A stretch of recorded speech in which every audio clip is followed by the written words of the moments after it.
अस्सलाम वालेकुम फ्रेंड्स, इल्मी एकेडमी की तरफ से स्पोकन इंग्लिश से रिलेटेड एक नई वीडियो में खुश आमदीद। इंग्लिश बोलते वक्त अल्फाज ही नहीं मिलते। ये मसला, ये प्रॉब्लम बहुत से उन लोगों के साथ पेश आता है जो अभी नया नया इंग्लिश में बात करना शुरू करते हैं और वो इंग्लिश सीखना चाहते हैं। चूँकि उनकी इंग्लिश इतनी अच्छी नहीं होती तो उनके साथ ये मसला आता है कि इंग्लिश में जो वर्ड्स हैं वो माइंड में नहीं आते। माइंड बिल्कुल ब्लैंक हो जाता है जब वो इंग्लिश में बात करने लगते हैं।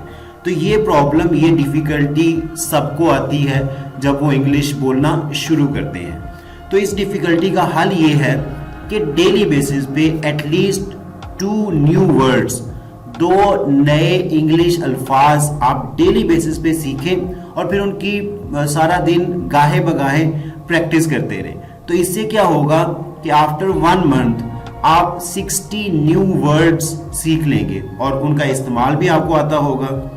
इसके अलावा आप डेली बेसिस पे थोड़ा सा टाइम इंग्लिश न्यूज़पेपर को दें और उसमें आप उसकी रीडिंग की प्रैक्टिस करें। रीडिंग करें तो जाहिर सी बात है बहुत से न्यू वर्ड्स आएंगे जिनकी इंग्लिश आपको नहीं आती। उनको आप डिक्शनरी में से उनकी इंग्लिश देख सकते हैं, उनको खास याद करने की ज़रूरत नहीं है। फॉर द टाइम बीइंग आप उनके मीनिंग्स डिक्शनरी में से देख सकते हैं और बहुत से ऐसे होंगे उनमें से जो आपको याद रह जाएंगे। इसके अलावा जो हम डेली बेसिस पे उर्दू में सेंटेंसेस यूज़ करते हैं उनकी इंग्लिश क्या होती है। बहुत से ऐसे सेंटेंसेस की इंग्लिश तो आप मेरी वीडियोस देख के तो उनकी ट्रांसलेशन जान सकते हैं, क्योंकि मैंने इस तरह की बहुत सी वीडियोस बनाई हुई हैं जो कि मेरे चैनल पे अवेलेबल हैं, जिनकी प्रैक्टिस करके आपको पता चल जाएगा कि ये उर्दू अल्फाज की इंग्लिश ये है और उनको कैसे प्रोनाउंस करना है और उनकी ट्रांसलेशन क्या है। इस तरह की आपको बहुत सी वीडियोज़ मिल जाएंगी। अगर नहीं फिर भी कुछ ऐसे सेंटेंसेज हैं जो उर्दू में तो आपको पता है लेकिन उनकी इंग्लिश क्या है, तो Google translator is the best solution. आप गूगल ट्रांसलेटर पे जाकर वो टाइप करें, उर्दू में वो टाइप करें तो आपको इंग्लिश में उसकी ट्रांसलेशन मिल जाएगी। इसी तरह अगर आप ये अपनी प्रैक्टिस को कंटिन्यू करेंगे और स्पीकिंग इज़ कंपल्सरी। देखिए, ऐसा नहीं कि आपको मीनिंग्स आ गए सो दैट्स इट, ये एनफ नहीं है, ये काफ़ी नहीं है। स्पीकिंग की प्रैक्टिस करना बहुत ज़रूरी है। इससे रिलेटेड मैं आपके लिए उर्दू के कुछ सेंटेंसेस जो कि आपको आपकी स्क्रीन पर नज़र आ रहे होंगे ये लेके आया हूँ, और अगर आप इनकी इंग्लिश जानना चाहते हैं तो इस वीडियो को एंड तक ज़रूर देखिएगा।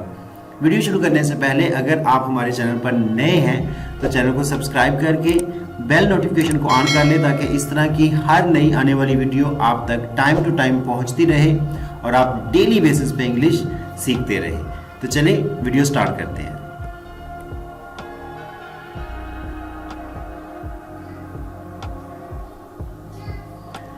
मुझे अपना दोस्त बना लो, इसको इंग्लिश में कहेंगे befriend me. Befriend me, befriend me.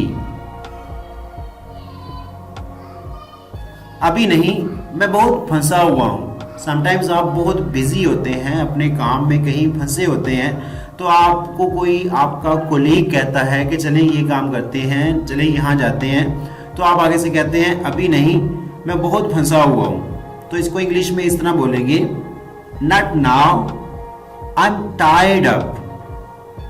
Not now, I am tired up. Tired up का मतलब है कि बहुत फंसा होना, किसी काम में बहुत ज़्यादा बिजी होना। तो not now, I am tired up.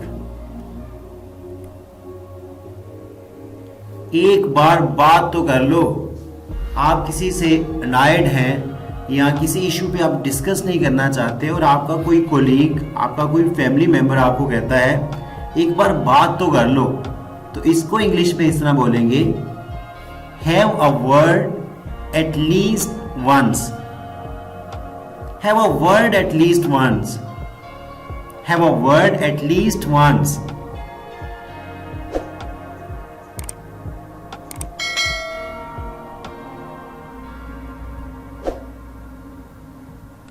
आपको मेरा नंबर किसने दिया?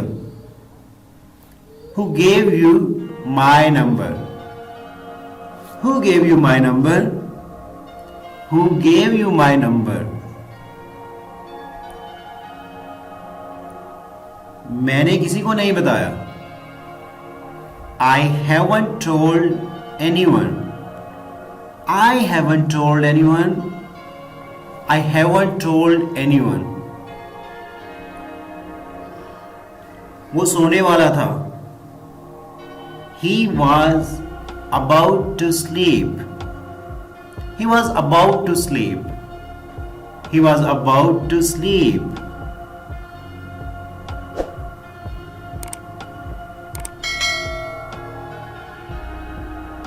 तुम्हारे पास मेरे लिए वक्त नहीं है। इसको इंग्लिश में इस तरह बोलेंगे, You do not have time for me.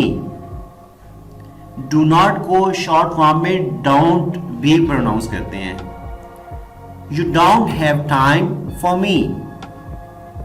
You don't have time for me. माफ करना, मैंने आपको पहचाना नहीं। Sorry, I didn't recognize you. पहचानना को इंग्लिश में कहते हैं recognize.